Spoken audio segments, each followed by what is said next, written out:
बऱ्याच लोकांना ना माझा खूप राग येतो. कारण मी भेटायला नकार देते किंवा बऱ्याच लोकांच्या मते घमेंडी आहे, ॲटिट्यूड दाखवते.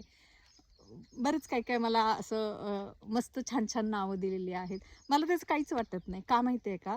कारण मला आयुष्यात आजपर्यंत जे अनुभव आले ना, त्या अनुभवानं मला असं बनवलेलं आहे.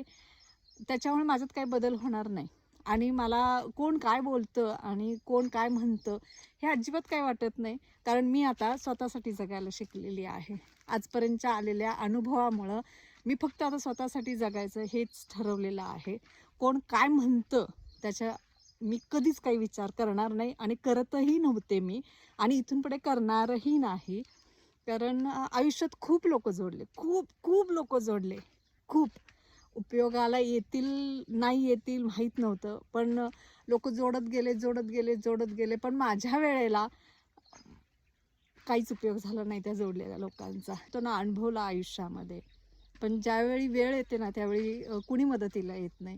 माणसं आपण म्हणतो, की जोडाव वेळेला उपयोगी येतील. छे!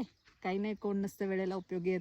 आपली लढाई आपल्यालाच लढावी लागते. म्हणजे 5,000 मधले 5 लोकंसुद्धा माझ्या कधी वेळेला उपयोगी आले नाहीत. मग आता तुम्हीच सांगा, जर जोडलेली लोकं जर वेळेला उपयोगी येत नसतील, तर काय अशा नाती जोडण्याला आणि माणुसकी जपण्याला अर्थ आहे.